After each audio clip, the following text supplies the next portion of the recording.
téléspectateurs, bonsoir et bienvenue dans votre toute nouvelle émission spéciale Confession intime. Tous les vendredis, à partir de 21h, nous accueillons des femmes et des hommes ayant vécu un événement marquant dans leur vie. Ils ont pris leur courage à deux mains afin de sortir du silence et ainsi partager leur histoire de vie. Sous l'œil attentif de notre psychologue, M. Hérol Nuissier, nous pourrons alors comprendre et appréhender certaines émotions. Ce soir, c'est avec Sandrine que nous allons parler de son accouchement prématuré. Intimate Talk, c'est maintenant.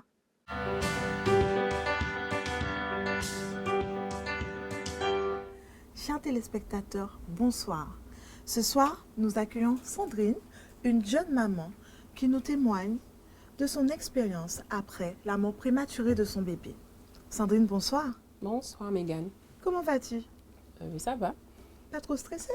Non. Alors, Sandrine, on te voit. Tu es une jeune maman, tu as un fils, n'est-ce pas? Oui, de 6 ans. Mais auparavant, tu as vécu une expérience tragique qui est la perte d'un enfant. Tout à fait. Peux-tu nous raconter ton histoire? Alors déjà, je suis Sandrine Millatte. Je vis en couple depuis, on va dire maintenant 10 ans. J'ai un petit garçon, il a 6 ans.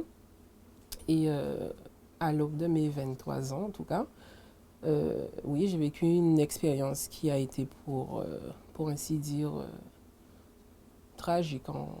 Tragique, je dirais tragique, dans la mesure où mon compagnon et moi, nous attendions notre premier enfant. Et 4 jours après mon anniversaire, donc voilà, de mes 23 ans, tout a basculé puisque je me suis retrouvée à l'hôpital et puis où on m'annonçait que j'allais perdre mon enfant. J'étais enceinte de 5 mois. Ah oui, de 5 mois déjà. Voilà. Et tout allait bien, on ne vous a pas diagnostiqué malade ou votre enfant avec des problèmes pour vous avertir, pour vous préparer? Ou c'était vraiment quelque chose d'inopiné qui est survenu comme ça? C'est survenu comme ça. J'ai perdu l'enfant le jeudi.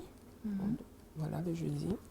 Dans la nuit, en fait, du mercredi au jeudi, je me suis réveillée avec de fortes douleurs. Ok. Ne sachant pas vraiment ce que c'était et en même temps, j'ai eu quand même un début de grossesse assez difficile. Étant donné que j'avais rendez-vous avec le gynéco le lendemain, c'est-à-dire le jeudi, je ne me suis pas, ni moi, ni mon compagnon, nous ne nous sommes pas inquiétés. On s'est dit, bon, on a rendez-vous demain, on ira demain et on saura. Sauf que dans la nuit, je me suis réveillée avec de très fortes douleurs. Je me baignais dans mon sang, en fait, en tout cas. Et c'est là qu'on a compris que c'était quand même grave. On a appelé, en fait, les urgences. On est venu me chercher à mon domicile.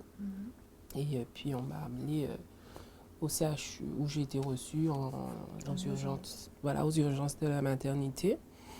Après avoir vu le gynéco et puis le personnel soignant, on s'est rendu compte qu'en fait, que mon col s'est ouvert et la poche des os, elle est descendue. De ce fait, le médecin me dit, vous serez alité jusqu'à l'accouchement, puisqu'ils ont quand même essayé de faire en sorte que la grossesse dure, c'est-à-dire essayer d'arrêter les contractions et tout, mais malheureusement, tout ce qu'ils ont pu faire, ça n'a pas fonctionné. Et pour le coup, je me suis retrouvée hospitalisée en urgence. Mais vu que j'avais des contractions qui perduraient, il n'y avait plus d'autre choix que de se dire que j'allais accoucher, au fait. Prématurément, en tout cas. Ils ont diagnostiqué une fausse couche, puisque 5 mois de grossesse, les poumons de l'enfant n'étaient pas développés et tout. Et voilà. Sandrine, est-ce que lorsque vous avez accouché, votre enfant est mort-né ou vous avez pu quand même prendre votre enfant dans vos bras et se dire enfin il est là? Alors, ça a été très vite, puisqu'il faut savoir que j'étais enceinte de mon premier enfant, donc je n'avais pas fait de préparation à l'accouchement, j'avais pas fait, je connaissais rien en fait. Vous n'aviez pas eu un suivi de la part des sages-femmes ou autre? Si, je voyais la sage-femme et le gynéco, mais j'ai envie de vous dire qu'à 5 mois, on ne se prépare pas encore forcément à l'accouchement. Effectivement. C'est quand même assez tôt. Mhm, Du coup, j'étais un peu terrifiée, je ne vais pas mentir. mhm, J'avais peur en tout cas. mhm. Et on m'a annoncé qu'il fallait que je pousse, en fait, que j'accouche, quoi. Et vous avez poussé. Donc j'ai poussé et Mhm, j'ai accouché. mhm, Et malgré le fait qu'on m'ait dit que les poumons n'étaient pas développés et tout, ben, il a quand même crié. mhm. Donc vous avez entendu la voix de votre Voilà, bébé. il a quand même crié. On l'a pris en charge tout de suite. Mhm. Et concernant la suite, ben, je ne suis pas plus au courant, plus avancée au jour d'aujourd'hui, puisque tout a été très vite. Alors, vous êtes en train de nous dire que quand même, euh, vous avez, entre le moment où vous avez accouché et le moment où vous avez su que votre bébé était mort, il y a eu une cassure, une absence, où vous n'avez pas su ce qui se passait. C'est bien ça. Mais ayant déjà dit que on n'aurait pas pu le sauver, Mm. puisque c'est ce qu'on m'a annoncé dès le départ, étant donné que la grossesse était beaucoup... c'était une jeune Mm. grossesse quand même, 5 mois de grossesse, Mhm. aux yeux des médecins et tout. L'enfant, N'avait les aucune chance de poumons, vivre. voilà, n'avait pas la chance de survivre. Chose qui était quand même assez étonnante, puisque en lui donnant quand même la vie, puisque j'ai quand même donné la vie, il a crié, donc je l'ai entendu. Mhm. Et tout de suite après, ben, on l'a pris en charge et je ne l'ai revu après que mort dans mes bras. C'était dur pour vous. Euh, Comment avez-vous vécu cela sur le moment? ben, sur le moment, on en veut à la terre entière, hein. On s'en veut aussi un peu, puisque on se dit que peut-être qu'on a fait quelque chose qui n'était pas adapté. On cherche en fait le Donc, pourquoi des choses. mhm. Et sachant que j'étais en couple, je suis encore en couple toujours avec la même personne, Très bien. euh, Mhm. il y a le regard de l'autre aussi sur soi et on cherche toujours... on aurait aimé que ça se passe autrement, Mhm. mais malheureusement, les choses ont été très vite et voilà. Vous avez vécu cela comme, comme un drame en fait. Lorsque c'est arrivé, on se dit toujours notre enfant, il va vivre. On a toujours l'espoir qu'il puisse survivre lorsque tout prédit qu'il ne va pas s'en sortir. Et vous, dans tout ça, comment le couple a pu surmonter cette épreuve? Il faut savoir que à l'heure actuelle, ça fait quand même 6 ans en arrière que c'est arrivé, mais en tout cas, quand moi j'en reparle, Sandrine, ça va?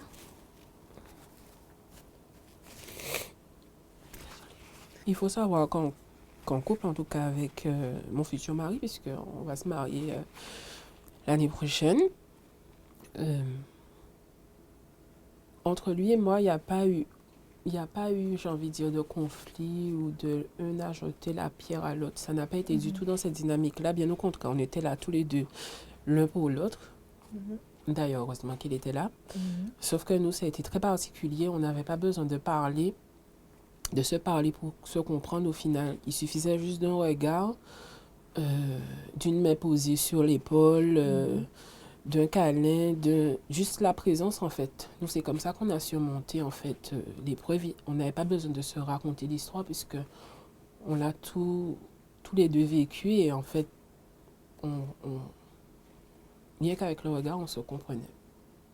Et aujourd'hui, est-ce que Sandrine, tu penses là, je vais te tutoyer, je t'ai vous voyé tout à l'heure, mais là, je vais te tutoyer parce que je trouve ça remarquable et très courageux de ta part de venir nous confier cette expérience.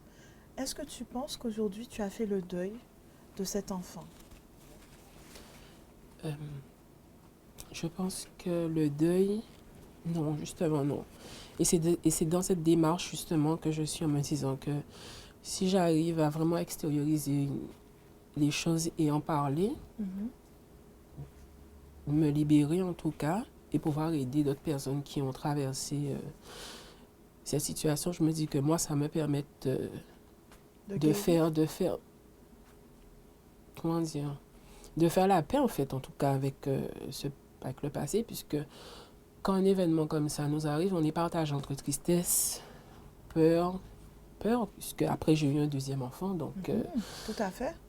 il y avait la peur, il y a aussi les non-dits de l'entourage, puisque certains ne savent pas comment t'aborder, on change, Mhm. le, Le relationnel avec le les autres. relationnel change avec les autres, parce qu'il faut savoir qu'il y a des personnes qui n'ont pas forcément de tact pour dire les choses, d'autres ne sauront pas comment faire, ils vont rester en retrait, mais peut-être que c'est justement de ces personnes qu'on a besoin pour avancer, mais ne sachant pas comment se comporter avec nous, ben, ils restent de leur côté. Donc, ça agit sur pas mal de sphères de la vie, en tout cas. D'accord. Et vous vous sentez plus forte après cette épreuve? Ben Ou oui, plus fragile? on dit que ce qui ne tue pas rend plus fort. Donc, je dirais que oui, puisque j'ai quand même le courage de venir, de témoigner, malgré la souffrance et l'émotion, parce que il y a encore un an de ça, je pensais que c'était bon, j'avais fait la paix avec ça, mais je me suis rendu compte qu'au final, non. Puisqu'on a eu un ami récemment, ça va faire un an, qui a perdu à la même période à peu près son enfant dans un accident de voiture. C'est un bébé.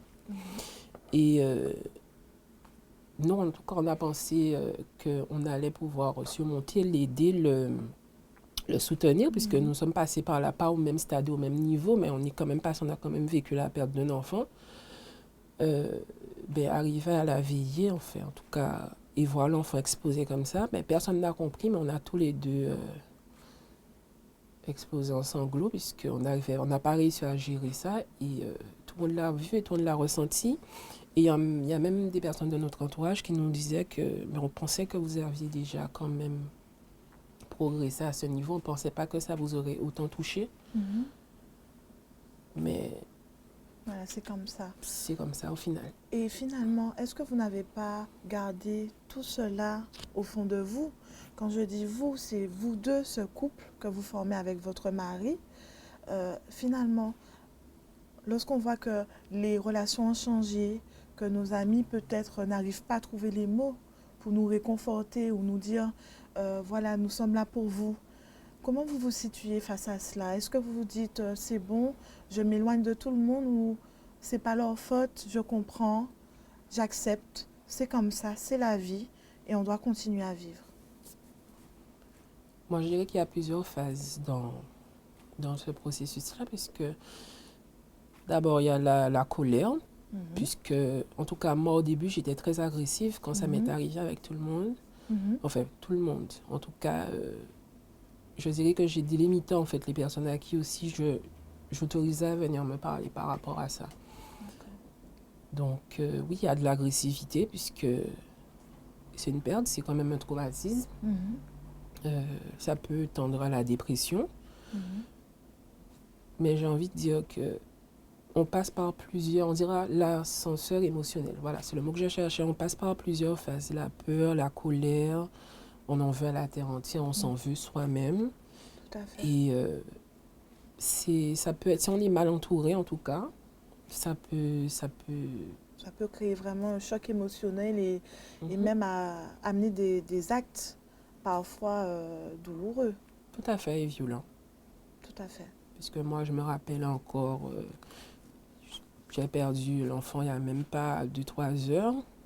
Et on me sort tout de suite, mais tu es jeune. Ça reste quand même le premier enfant. Ça reste quand même Il a été désiré le et premier attendu. enfant désiré, sachant que le jour où j'ai perdu cet enfant, c'est le jour où j'avais rendez-vous chez le gynéco et où on allait avoir le sexe de l'enfant. C'est pas rien. Donc, peut-être que la personne en face, ne sachant pas comment vouloir me réconforter, elle a eu fait une petite erreur. Mais toujours ici, pour quelqu'un qui vient de perdre un enfant, on lui sort tu es jeune. Mais c'est quand même un enfant que j'ai perdu. Devant toi. Voilà, tu as toute la vie devant toi. Où j'ai même eu droit, c'est pas grave. La vie continue. Je dis pas non, que la vie ne continue pas. Mais c'est quand même une expérience qui peut être douloureuse. Donc moi, grâce à Dieu, j'ai pu être maman assez rapidement après, puisque j'ai perdu mon premier enfant en janvier. Et en mai, C'était reparti pour un nouveau tour, mais pas avec Conditions. les mêmes conditions. Puisque ça laisse des marques indélébiles. Ma grossesse, elle était difficile, très difficile, vu mes antécédents. Arrivé au stade de ma grossesse pour mon deuxième, en tout cas, arrivé au même stade où j'avais perdu le premier, bon, ben, c'était limite une petite dépression. Je tombais, je me cognais, ben, j'allais chez le médecin, puisque tout est bon pour être sûr que ben, il va rester. Jusqu'à la fin, on se pose des questions, jusqu'à même quand bébé est né, tu as tendance le soir à te lever, à aller vérifier s'il vit, c'est... Voilà, et je le fais encore, hein. Et mon fils, il a 6 ans. Eh ben, merci Sandrine, je suis très heureuse de t'avoir avec moi sur ce plateau. Merci de t'être confiée en toute intimité avec moi. Et je connais ta petite famille, Sandrine. Donc, ça me fait plaisir de voir que tu as un très beau garçon de 6 ans qui est amoureux de moi. Alors, chers téléspectateurs, il est amoureux de moi. Chaque fois qu'il me voit, je l'aime, je l'aime, je l'aime. Donc, Sandrine, je te souhaite bon courage pour la suite. Et merci infiniment d'être venue. Merci.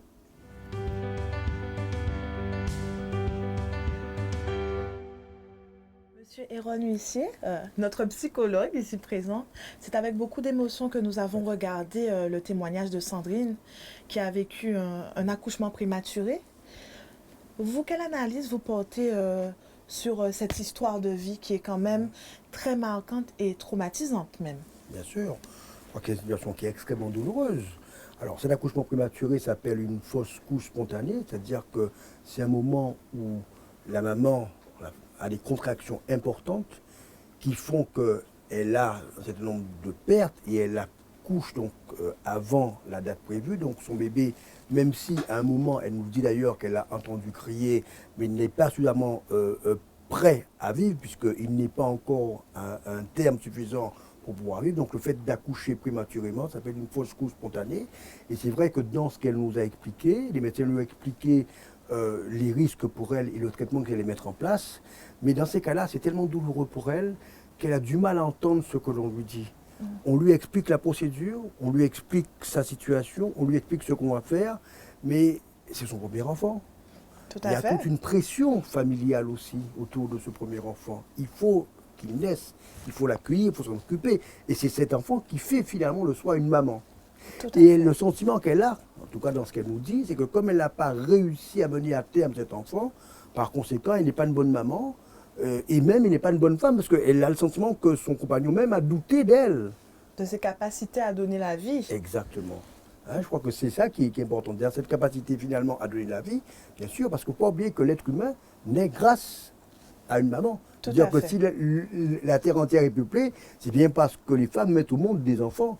Et par conséquent, le sentiment pour elle est un sentiment d'échec. D'ailleurs, on voit ce qu'on appelle un deuil impossible, au sens où elle a le sentiment que la perte de cet enfant, pour elle, est quelque chose d'irrémédiable, malgré le fait qu'elle nous a dit d'ailleurs qu'elle a eu un deuxième enfant. Tout à fait, un deuxième enfant d'ailleurs qui est en pleine santé, en pleine forme, qui est quand même un enfant aimé de la famille. Mais c'est un discours qui revient, d'ailleurs on l'a entendu dans son témoignage, c'est mon premier enfant et je n'ai pas réussi à l'avoir. C'est ça. Donc en fait tout est resté vraiment sur le premier enfant. Exactement, c'est-à-dire qu'elle est restée fixée sur ça. Elle n'a pas fait ce qu'on appelle en psychologie un renoncement, c'est-à-dire qu'elle n'a pas accepté l'idée que dans la vie il y a des réussites, mais il y a aussi des échecs. Des échecs qui doivent être surmontés. C'est-à-dire qu'en fait, pour reprendre l'expression de Mandela, quand je ne réussis pas, j'apprends. C'est-à-dire que ce n'est pas un échec finalement. C'est une expérience de plus pour moi qui me permet de comprendre finalement mes forces et mes faiblesses, mes capacités et mes limites, et que je vais éprouver à travers cette épreuve de maman. Et je pense que c'est important de pouvoir se dire que cet enfant-là, c'est vrai qu'elle a le sentiment que c'est un échec, mais elle a quand même mené cet enfant jusqu'à un certain terme. Elle a fait ce qu'il fallait. D'ailleurs, elle a évoqué aussi la notion de culpabilité. Qu'est-ce que je n'ai pas fait? Puisqu'elle a évoqué une hémorragie, le fait qu'elle soit venue à l'hôpital ensuite, etc. Elle a fait ce qu'elle a pu. Je crois que c'est extrêmement important, en tout cas pour nous psychologues, c'est important d'expliquer aux mamans qu'elles font ce qu'elles peuvent et que malheureusement, elles ne décident pas de tout. Vous savez, une fois que la fécondation se fait, jusqu'au terme, c'est un développement de manière autonome. La maman est là, je dirais, pour faire au mieux, pour protéger cet enfant, mais l'évolution de cet enfant, sa taille, son poids, son sexe, n'est pas du tout décidée par le parent. Donc la maman est là pour protéger cet enfant et c'est vrai que c'est important qu'elle puisse entendre aussi qu'en tant que maman, elle a fait ce qu'il fallait pour son enfant, même si elle a le sentiment de ne pas l'avoir fait. Et c'est aussi le sentiment de culpabilité. Chaque fois qu'on est en situation d'échec, on a l'impression de dire mais si j'avais fait ceci, si j'avais fait cela, si j'avais pensé. Alors que des fois, ce n'est pas de notre ressort forcément, mais c'est plein de circonstances qui ont fait que voilà. Exactement, exactement. C'est un cumul de paramètres qui font que ça se passe bien, mais qui font que ça se passe mal, ce qu'on appelle l'alignement des planètes dans d'autres situations qui peuvent être favorables. C'est-à-dire qu'une situation où une maman est enceinte et peut mener sa grossesse à terme, c'est que tous les paramètres pour que ça se passe bien ont été présents. Mais pour elle, à un moment, les paramètres ont été des mauvais paramètres qui font que la grossesse n'a pas pu être menée à son terme. Mais elle, en tant que maman, elle ne maîtrise pas tous ces paramètres. Et je pense que c'est important qu'elle entende cette idée qu'elle n'est pas responsable de cette situation parce qu'elle ne maîtrise pas tout. Quand vous maîtrisez tous les paramètres d'une situation, vous pouvez dire que c'est à cause de vous ou grâce à vous. Mais quand vous ne maîtrisez qu'une infime partie, je rappelle que la maman est là pour faire en sorte que le bébé puisse arriver, je dirais, dans les meilleures conditions, mais elle est celle qui veille sur cet enfant. Mais sur l'évolution de l'enfant, le fait qu'il puisse mourir avant son terme ou qu'il puisse arriver à terme, la maman n'a pas, si vous voulez, de possibilité de contrôle sur ces choses-là. D'accord ? Alors, on a vu aussi ce relationnel, en fait, ce rejet qu'elle a eu de sa famille. Donc, elle est vraiment fixée aussi sur ce qu'on peut penser d'elle. Penser de cette fausse couche ou de cet accouchement prématuré, de cet enfant qui n'a pas réussi à vivre. Et c'est vrai que là, elle s'est complètement détachée entre sa réalité et la réalité des autres, où elle se dit, voilà, ma réalité, c'est que ces gens-là ne vont pas me comprendre et ils ne vont pas pouvoir se mettre à ma place, tout simplement. Bien sûr. Alors, ce qu'il faut aussi se rappeler, c'est que la souffrance est une forme d'enfermement, une forme de prison individuelle. Parce que quand on souffre, quelle que soit votre souffrance, vous oubliez le monde qui est autour de vous parce que vous êtes tellement dans votre douleur que vous n'arrivez plus à être en contact avec les autres, encore moins en empathie. Et par conséquent, on a le sentiment que les autres nous ont oubliés. Mais en réalité, c'est nous qui nous replions sur nous-mêmes parce qu'on souffre et notre souffrance, nous la gardons pour nous. Parce que la souffrance, contrairement à ce qu'on peut penser, on ne veut pas la partager parce qu'elle fait partie de nous. Donc quelque part, c'est aussi un besoin de conserver ce qui nous concerne, de conserver ce qui nous appartient et ne pas le donner aux autres. Elle a dit, effectivement, comme vous l'avez dit, ce sentiment que les autres ont été mis à distance, mais je pense qu'elle aussi s'est mise à distance des autres. Tout à fait, Parce que le problème de l'enfant, c'est aussi un être social. C'est-à-dire que tout le monde attend cet enfant et quelque part on vous juge sur cet enfant. Et par conséquent, elle a le sentiment que son environnement l'a jugé ou l'a mal jugé ou l'a jugée insuffisante, incompétente, parce qu'elle n'a pas pu mener cette grossesse à terme. Mais je rappelle encore une fois qu'elle n'est pas la seule responsable de ça. Il y a toute une nature en fait, qui se met donc en place, ce qu'on appelle la programmation génétique, qu'elle ne maîtrise pas elle-même. Mais c'est vrai que si on est dépendant de l'environnement, je pense que c'est ça qui est important, c'est de constater que finalement son jugement est tellement sur ce que les autres vont penser, par conséquent, elle oublie ce qu'elle est capable de développer, de penser, de faire pour elle-même. Et c'est important qu'elle prenne en compte ses propres capacités et pas seulement le jugement des autres. Alors, c'est important de le préciser. En finalité, elle n'a pas réussi à faire le deuil entièrement. Exactement. Voire pas du tout. Pas du tout. Quel conseil, qu'est-ce qu'elle aurait pu faire pour justement passer au-delà de ce deuil et le faire et continuer une vie normale avec très peu d'effets de cet événement? Alors c'est vrai qu'effectivement, il faut savoir qu'un événement comme cela, maman, jeune maman, première grossesse, un événement qui est douloureux. Maintenant, ce qu'il faut savoir, c'est que dans la vie, il y a aussi des situations de réussite, il y a des tristesses, il y a des peurs, il y a des peines, il y a aussi des joies. Par conséquent, le renoncement me semble être promis. C'est-à-dire se dire qu'effectivement, par rapport à cet enfant, j'accepte l'idée que les choses n'ont pas pu être comme j'aurais voulu. J'accepte ça. Accepter que l'on ne maîtrise pas tout. Premier renoncement. Le deuxième, c'est aussi de se dire que c'est vrai que je n'ai pas pu mener cette grossesse à terme, mais je suis capable de plein d'autres choses formidables. Par exemple, d'être une bonne épouse, puisque son compagnon elle dit qu'ils ont une relation de qualité, d'être une bonne maman puisqu'elle s'occupe de son fils, et d'être aussi une bonne dans la Personne relation avec sa sociale, famille. mais oui, tout En à plus, fait. je pense que dans son travail, elle doit aussi faire les choses au mieux. Par conséquent, on ne doit pas résumer une compétence individuelle, personnelle, au simple fait de n'avoir pas pu mener une grossesse à terme ou pas. Parce que sinon, on s'enferme justement dans cette souffrance, on se limite dans nos possibilités, et nous devenons finalement comme une sorte de mère avec un ventre qui porte un enfant, alors que c'est une femme sûrement formidable, qui doit développer ses capacités personnelles, qui doit entendre aussi, mais accepter qu'elle en a. Ne pas rester uniquement sur ses échecs, accepter qu'elle a des qualités, accepter qu'elle a eu des réussites, accepter qu'elle a eu des moments positifs.